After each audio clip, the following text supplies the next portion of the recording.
This is Steve Zeltzer with WorkWeek in Pacifica. And the struggle in the Teamsters is an important issue for working people. It's one of the most powerful unions in the United States, and it has a long history of struggle of working people for union rights, worker rights, and particularly transportation workers, but also it covers workers in all industries, food processing, tourism, large numbers of industries. And the struggle in the Teamsters Union is therefore important for all working people in the United States, and it's important that we focus on it. And joining us is Richard Hooker Jr. He is the Secretary Treasurer of Teamsters Local 623 in Philadelphia. Welcome to our show. Brother, thanks for having me. Always a pleasure. So, Richard, I wanted to go about into your history, but before that, I want to talk about a recent decision that you've made, apparently, to run for president of the Teamsters Union. And maybe you can talk about that decision, why you made that decision, and why it's important that Teamsters and workers take a look at your issues. Well, if you look at what's been going on right now within the Teamsters, it's been going on for a very long time. When you talk about, the business side of unionism, when you talk about the autocratic, dictatorial aspect of the Teamsters, very, very brutal and retaliatory, that has been the history. And because of that history, the members always suffer. And I know that the Teamsters, we like to talk about and brag about, historic contracts and pensions and healthcare and all these things which are good, but we could be doing a lot better, especially in this element of Donald Trump and his just attack on the working class. In my opinion, the Teamsters are the strongest arm in the working class. But right now, we have been separated because of the decisions by our general president. He has isolated us from the rest of the working class, if you will, or the labor movement. And then when you look at the contract like at UPS, that contract has literally just fallen apart. When you look at now, people are still begging for ACs in the truck.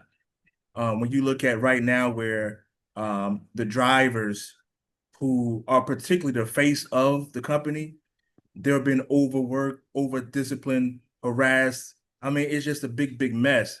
And there has not been an outcry from the national, right? It's one thing to believe that you negotiated a historic contract, but when the problems arise, as it is going on right now, there needs to be a response, and there is no response. And again, there is not enough of rank and file power. We have to build that, because in order to take on Amazons, the UPSs of the world, there has to be more power within the ranks. Right now, despite what they're telling you, this is a top-down organization. Brother Steve, you've been doing this longer than me. You know that the power comes from the bottom. Our members are afraid. They're afraid of their leaders. They're afraid of their employers. And that's why we're not getting anywhere. It's one thing to get wages, but what happens if I'm just getting brutalized at work? And then I turn to my leadership for help, and then they retaliate against me. There's a lot of fear within this organization, and it has to change.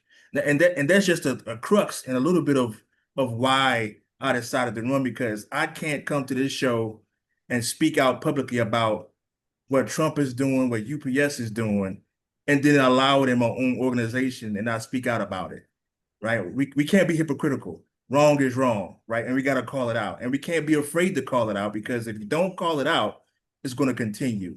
And we got to move forward from this situation. And one of the central issues facing workers is AI and robotics.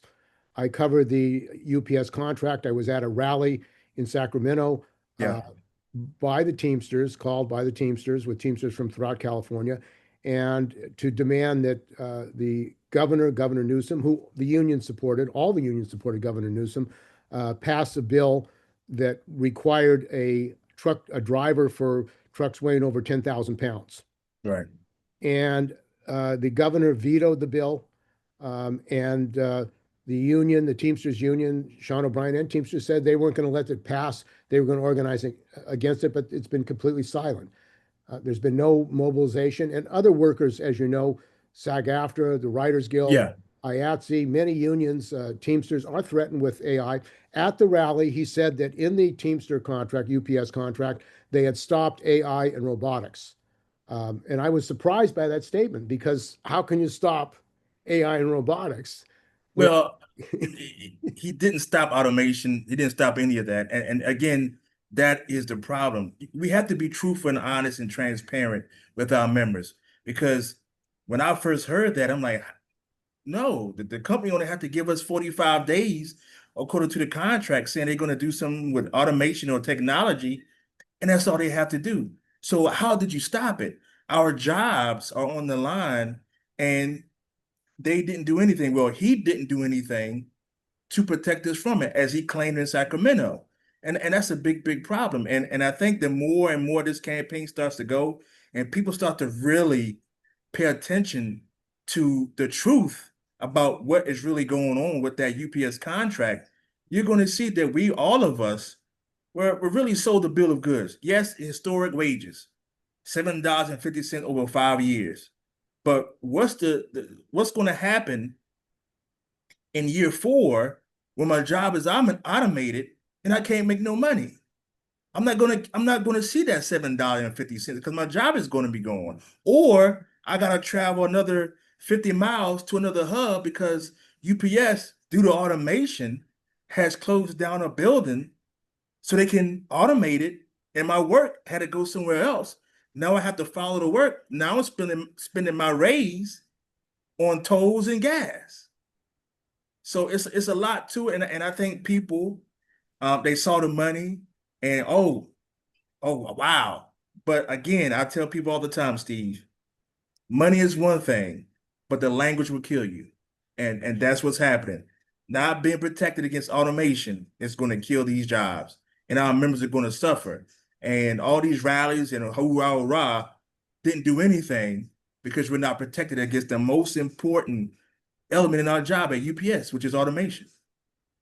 And one of the things that happened at the Republican convention was that the billionaires, the I would call them techno fascists, Yeah, Elon Musk, Peter Thiel, David Sachs, these people who want to use automation and AI to get rid of millions of jobs were in the forefront. yeah, After his election, they came out and the inauguration, Meta, the billionaires, the biggest and wealthiest people in the world, were out with President Trump, thanking him for allowing deregulation. And yep, there's a bill in this super great bill that Trump is yeah. talking about to allow deregulation, and not only deregulation, but to prevent the states from having any regulation. And this is part of that bill that they're pushing. Right, exactly. And Now, again, when you have a labor leader who wants to say that they want to work with Donald Trump when he has a history of just dismantling unions and labor that doesn't care, it's a problem in itself because what he has essentially done, again, not only isolated us from the rest of the labor movement, but he has put workers outside of the teams at risk. Look what happened to the TSA workers. Look what's happened to the federal workers, and not a peep from our leader. Not one thing. As a labor leader, when one of us get hurt, we all should be rallying behind those workers. 50,000 workers lost their rights to collectively bargain. Just think about that. Gone. And the Teamsters president doesn't say anything. That's a problem. That is a big, big problem. NLRB gets dismantled. Doesn't say anything. The labor secretary, right to work is all right in certain states. It's never okay. But that's who the general president is supporting. It puts all of us in a bad situation. And from the life of me, I don't understand why he would do that. But it's a big, big problem. and Project 2025, which was produced by the billionaires, the Heritage Hmm. Foundation, and others, says they want to privatize all public services. And there are a large number of Teamsters in public services, Yeah. cities and urban areas, and wants to privatize all public education, the schools, K through 12, and public colleges. Also, they want to have company unions Yep. and prevent unions. First of all, it seems like the labor movement as a whole has not educated working people about this threat and the threat of a fascist government that eliminates workers and workers' rights. Exactly, and that's going to have to be one of the pillars of the campaign is to make sure that our members are educated on not just grievances, not just panels, not just contracts, but educated on these politicians and the laws and who is with us, who's against us. And I get it. Democrats or Republicans are not quote unquote labor friendly. But in this season, when you have a person who is totally against your way of life, and the other group you may can get some things from, there is no other way we can do it until we get our own party. Now we got our own party, then we can do some things. But until then, educate our members on what's really happening. I get it. You got problems with the LGBT community. I get it. The immigrants. I get all that. But that immigrant did not do anything for you to get that contract. Didn't do anything. Didn't take it from you. Nothing. That the person who is transgender did not is not the reason you're getting harassed at your job. Had nothing to do with it, right? But that's what the other side has done. They have made these personal problems bigger than how you take care of your family, and that's something that we have to educate our members on. And the attack on immigrants. I mean, immigrants built this country Yeah. along with Native Americans. There are a Yep. large number of immigrants in food service, tourism. A large number of them are immigrants. They've come to this country to work, and they're members of our unions. Has Sean O'Brien ever spoken out against the attack on immigrants? Because it seems No. like a large number of them, black and brown, they're Yeah. immigrants And and minorities in the union. I don't think he can. No, really, for a number of reasons. Number one, Trump is not going to allow him to speak out against anything he does, especially when it comes to workers. I mean, you saw what O'Brien did when Elon Musk was going after Trump. He came in and talking about Elon Musk's illegitimate kids. Dude, what are you talking? You got members in your own union who can't even get home in time to see their kids because they're being overworked and abused and harassed. And you're talking about somebody else's illegitimate kids. Why are we bringing up kids anyway? Worry about what's going on in the Teamsters, especially with all this stuff going on. But his priorities are somewhere else. Trump is pulling his strings, as you can tell. He refuses to speak out against anything he does, especially when it comes to workers. And it's obvious that he has, I don't want to say he has sold his soul to the devil because I'm not God. I can't say that, but he has sold himself and what the Teamsters are supposed to be about. He has sold that to Donald Trump. And the issue of racism, the issue of going back to the Confederacy, they Yeah. want to rename the bases after Confederates. This idea that you shouldn't talk about the Civil War and what happened in the Civil War. I mean, Again, racism is alive and well. And what I found out is that the more people of color talk about it, then other races feel as though there is this reverse racism. Well, it's all black folks. We complaining about this. We complaining about that. Slavery was so far long ago. Get over it. Boom, boom, boom, boom, boom. And we talk about these issues, especially in our union. They don't really like to bring these things up because it makes people feel uncomfortable. Well, they're supposed to make you feel uncomfortable. Racism is bad. It's wrong. We're supposed to be a union in a country that is for everybody, right? Equitable treatment, equality, right? And so when people view their race as more important than the other people, especially in the union, then you're sabotaging the movement. All of us are equal. All of us.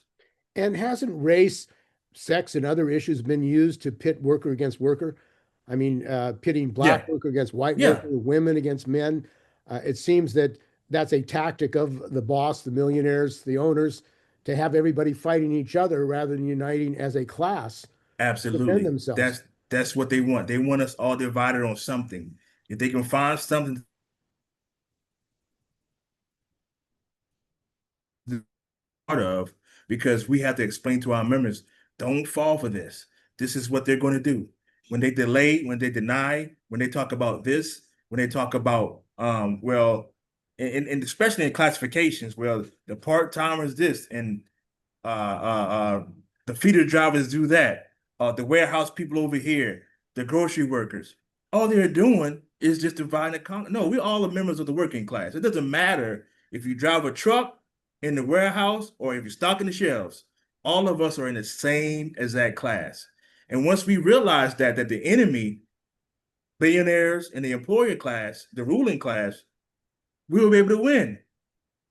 But again, education will be very, very vital into doing that. And I know you have had some meetings in Philadelphia, bringing together Amazon workers who are organizing, Yeah. UPS workers and postal workers are trying to privatize the post office, destroy the post office. And why did you have those meetings, bringing together all the different groups from different unions to try to come together?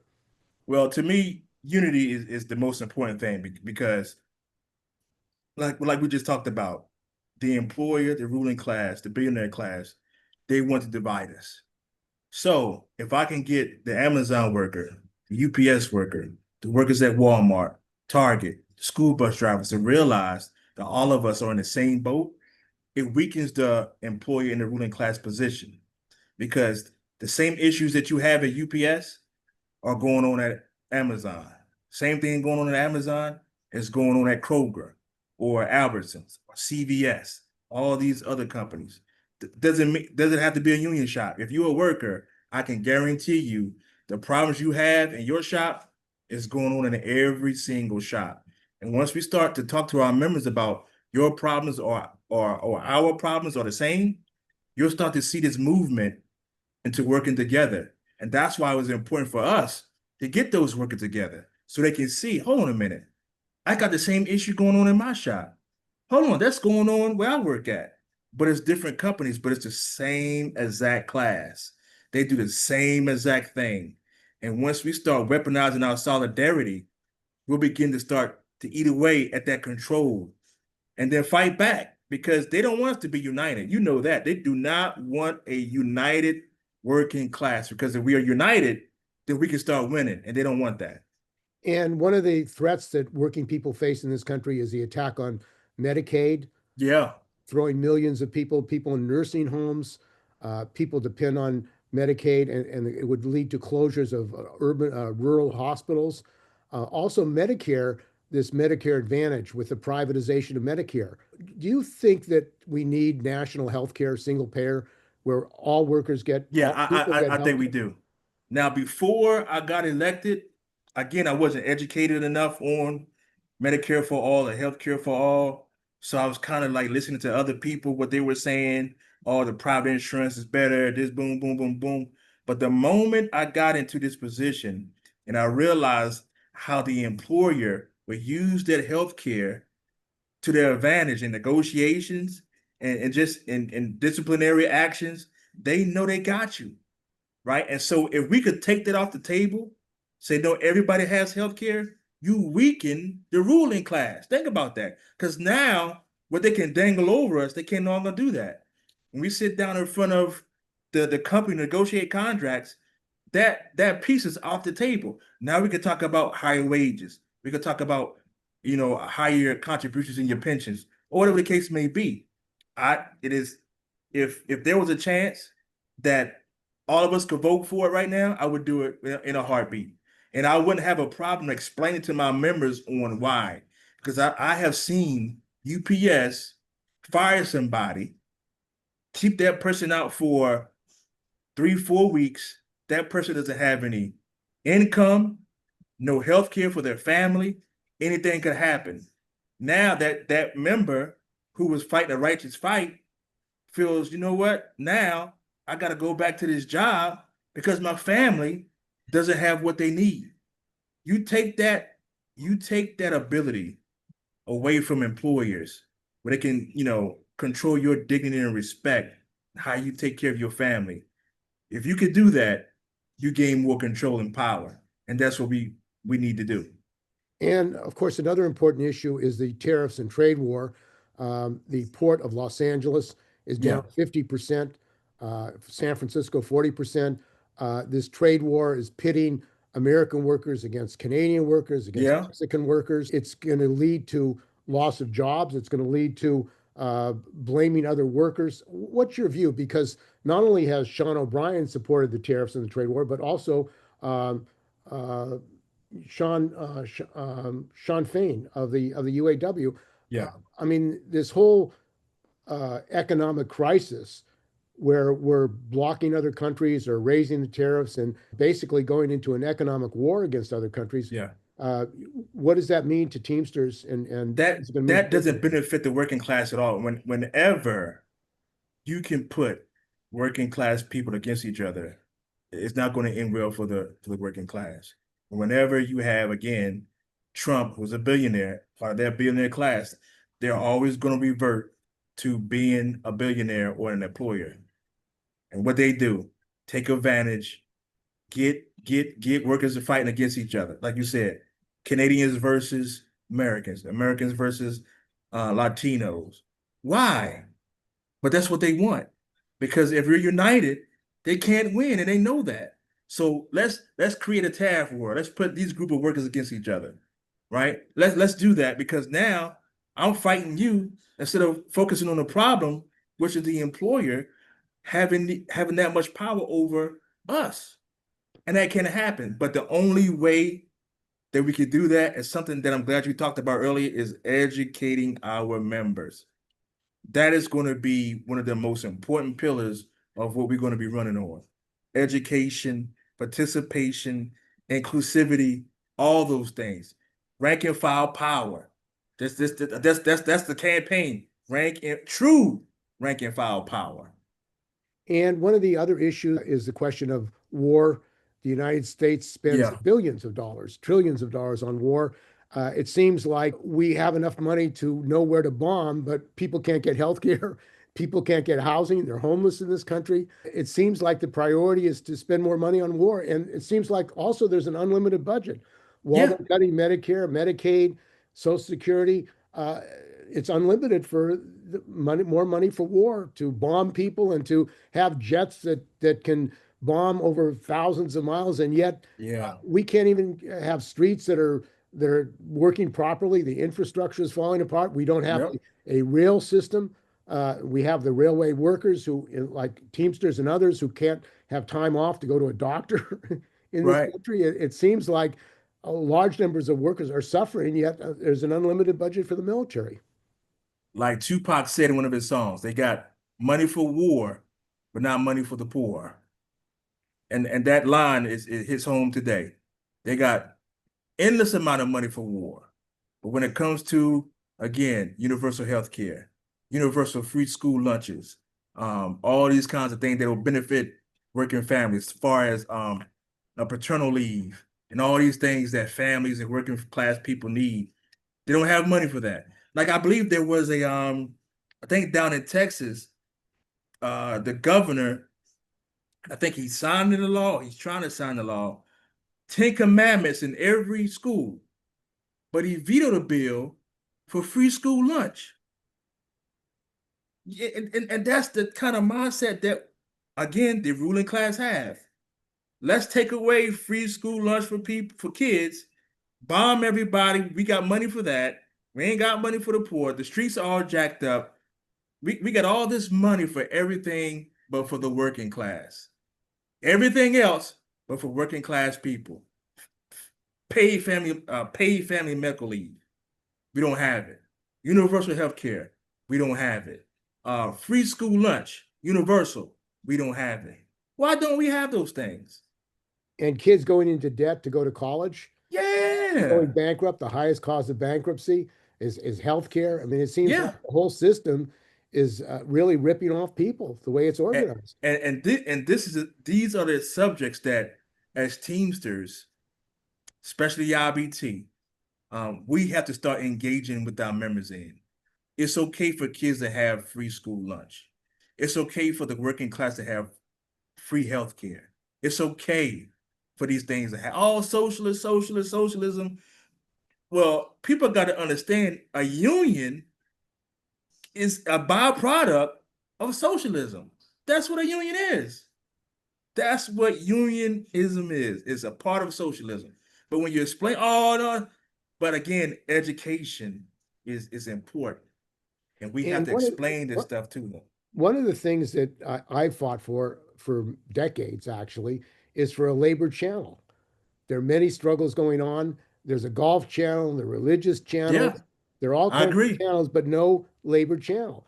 Either None. my union, the CWA, Communication Workers of America, Right. and yet we don't even have a channel covering all our struggles that are going on, interviewing workers, educating workers Yep. about deregulation, educating workers about AI and robotics and how it threatens our jobs. Chris Rivera, he actually talked about that years ago about having a Sirius XM channel specifically about labor issues, or on TV where people could go in there and talk about issues affecting working class people and labor unions.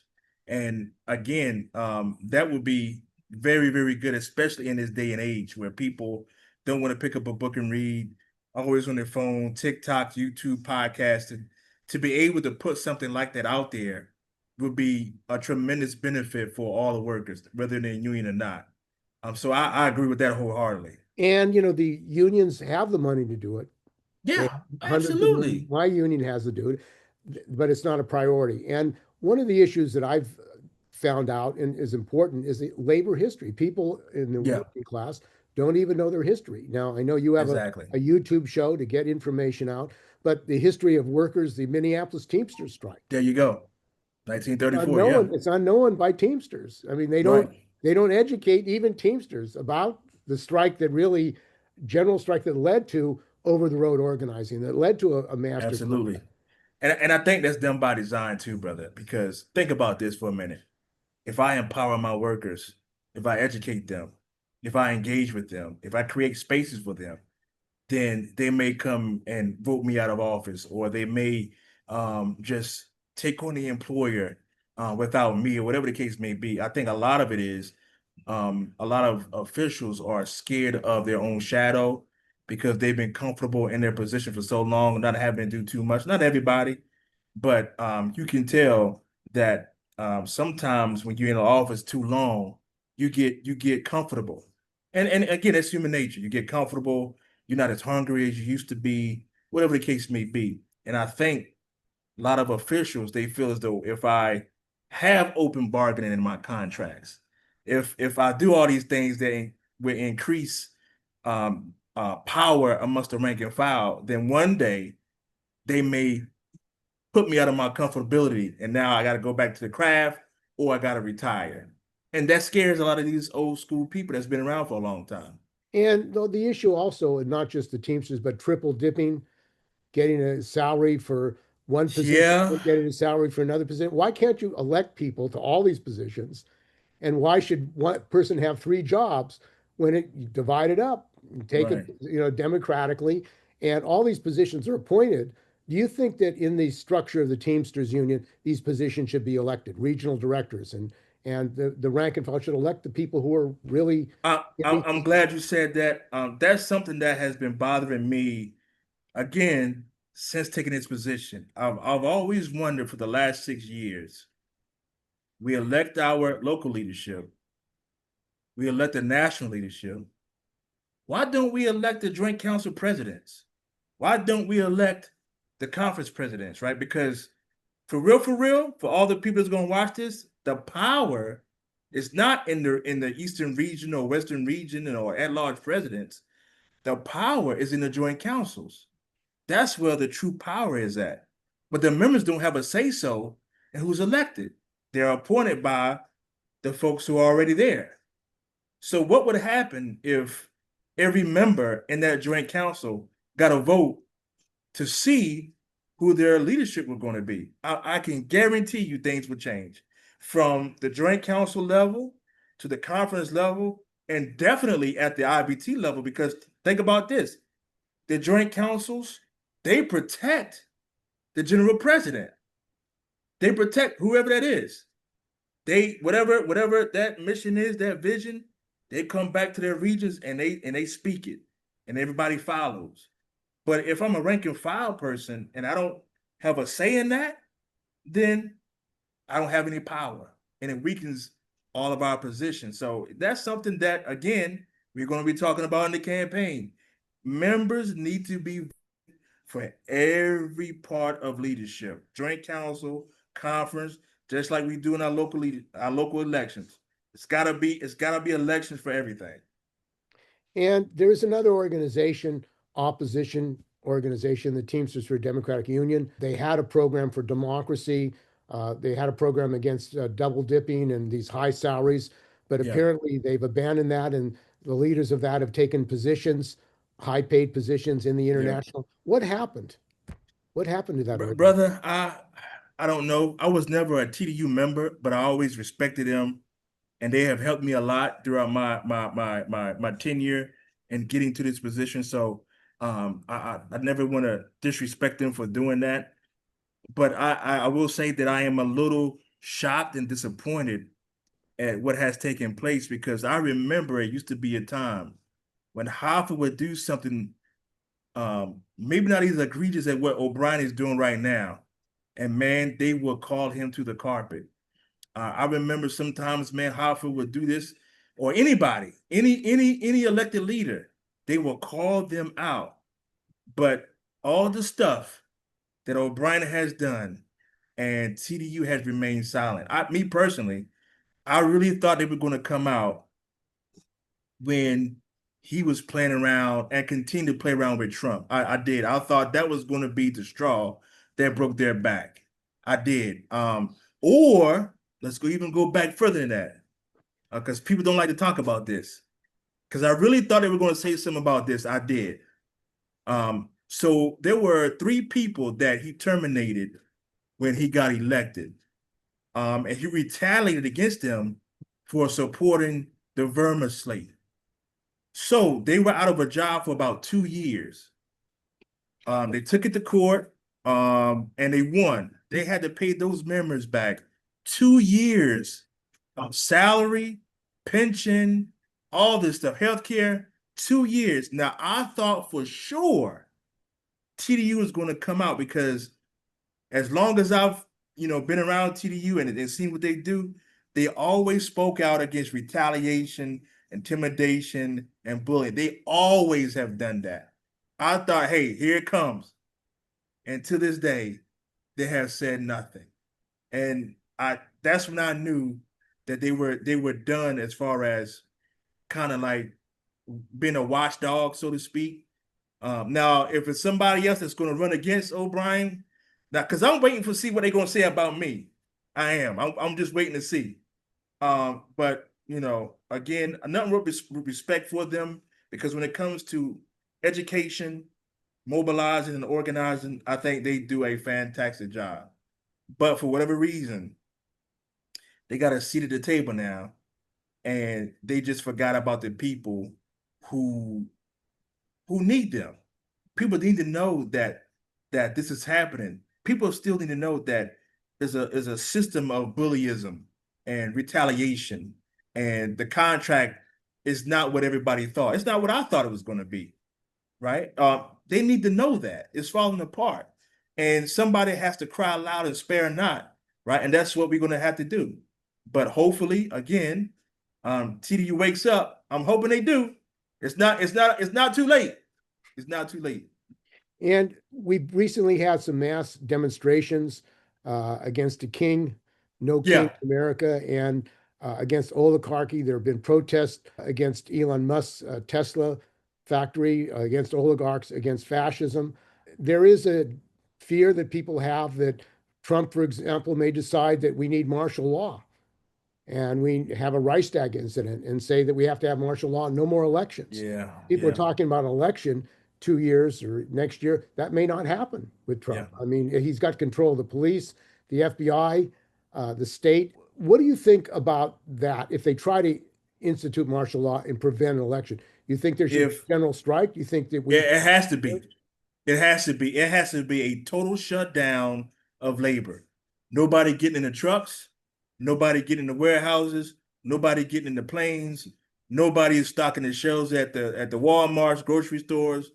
It has to be a complete shutdown of every single thing moving. If you're a worker, you stay home. It has to be. If he does that, the response has to be working class, we ain't showing up to do nothing. We ain't doing nothing. And Sarah Nelson, who is the president of the Airline Flight Attendants, AFA, in the CWA, has called for a general strike Yes. when Trump took away bargaining rights for these federal workers. But it seems within the labor movement, at least the leadership of the labor movement, there's not even a discussion about that kind of action. There's no discussion about fascism and what to do about it. Are you concerned that there needs to be that debate, but there isn't really a discussion nationally among working people about what a potential danger this is? Yeah, the conversations need to be taking place. It needs to be with every national labor organization's leader. Need to be having these conversations, and they need to be educating the members every chance they get through leafleting, through gating, through your union meetings. It has to be a conversation that, hey, if the Trump administration does this, this will be our response. I know you don't like you may think Trump is this, that, and the other, but he is going to attack your way of life. And you can like him all you want to. You can vote for him, whatever. But if you want that pension, if you want to continue to get those wages and those protections at work, then when he attacks working class people, this is what needs to happen. This is our response. This is what it looks like.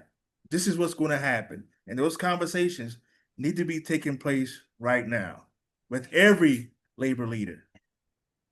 And you are taking on this job of running for this position against a machine, tremendous machine in the Teamsters. It's very difficult. There's been a long struggle to even have a vote for the national president, getting the delegates and organizing this campaign. A lot of, I know in my union, other unions, officials give money to the administration. And so you're trying to go charge this this machine. How are you going to do that? Because organizing nationally and internationally, actually in Canada, you have the Canadian Teamsters as well. By the way, have come out against the trade war. Right. It's going to be very difficult because, like you said, everything you said is true. Have more money. They have a PR machine that's constant. They have a lot of influence, but the biggest thing that they use is fear and intimidation. Last time that they ran and won, a lot of those people were fired because they donated to the opposition slate, but they were supporting the Oz campaign. And so a lot of people now have told me, hey, Hooker, we got you, but we can't come out and say it publicly, or we can't donate because when they get that record and they see my name that I donated to you, I may lose my job. Or they may try to do something to my local. And I get that. So this is really going to be very, very difficult, but I'm not concerned about that fear. My background, man, I come from my father, my grandparents who believed in faith, that their faith in God and that spirituality and morality, that if God is for you, then he's more than everybody else against you. And I believe that we're doing that kind of work. When you're fighting for working class people, when you're fighting for wages to be higher, when you're fighting for their safety, when you're fighting for equality, when you're fighting for what's just and what's right, I think God smiles on that. Now, I'm not saying that we're going to, anything spiritual where automatically going to win. No, faith without works is there. We still got to work for it. And that's what we're going to do. But it is going to be hard, but it's not going to be impossible. I've talked to a lot of people face to face, through social media conversations on the phone, that they want him gone. They do, because what he has done to our brand is disheartening, right? All these other unions are fighting in the streets. Where are the Teamsters? Where's the national cry for what's going on in the working class? Where's the cry for what's happened to federal workers, to veterans? Where's the cry for people who sacrificed their life for this country and now they're being kicked to the curb because of this guy? A lot of our members are veterans, right? So where's the cry? And people are disgusted because his position with Trump, and then just look at what's going on with our largest contract. It has completely fallen apart. And there is really no national movement because people want to see something and they're not seeing it. It's going to be tough. I'm telling you, I'm not going to sit here and say, oh man, it's going to be easy. I know it's going to be tough, but I would rather die on my feet, Steve, than live on my knees. And I think that has to be the cry of every true trade unionist. We dying and fighting on our feet. We ain't bowing to nobody. Okay, well, I want to thank you very much. We've been talking with Richard Hooker. He's the Secretary Treasurer of Teamsters Local 623 in Philadelphia and has been organizing that local for the workers and joining with other workers around, and has now announced his call for president of the International Teamsters. There's going to be an election next year. What can people do who want to support you, Richard? So if you want to support, just again, follow us on social media. Richard Hooker, I'm on everything. We will be setting up. I got to get with the election supervisor to set up this account where we can show all of our donations and all of our expenditures. That's going to be coming out soon. So what you can do is email me at my personal email, which is hookabrasi@gmail.com. That's hookabrasi@gmail.com. And let's go ahead and fight for what we believe in. The employer has a friend in the Teamsters, and that's the general president. They don't have a friend with me, right? We're gonna fight. So again, Steve, thank you for everything, and I appreciate you. Thank you.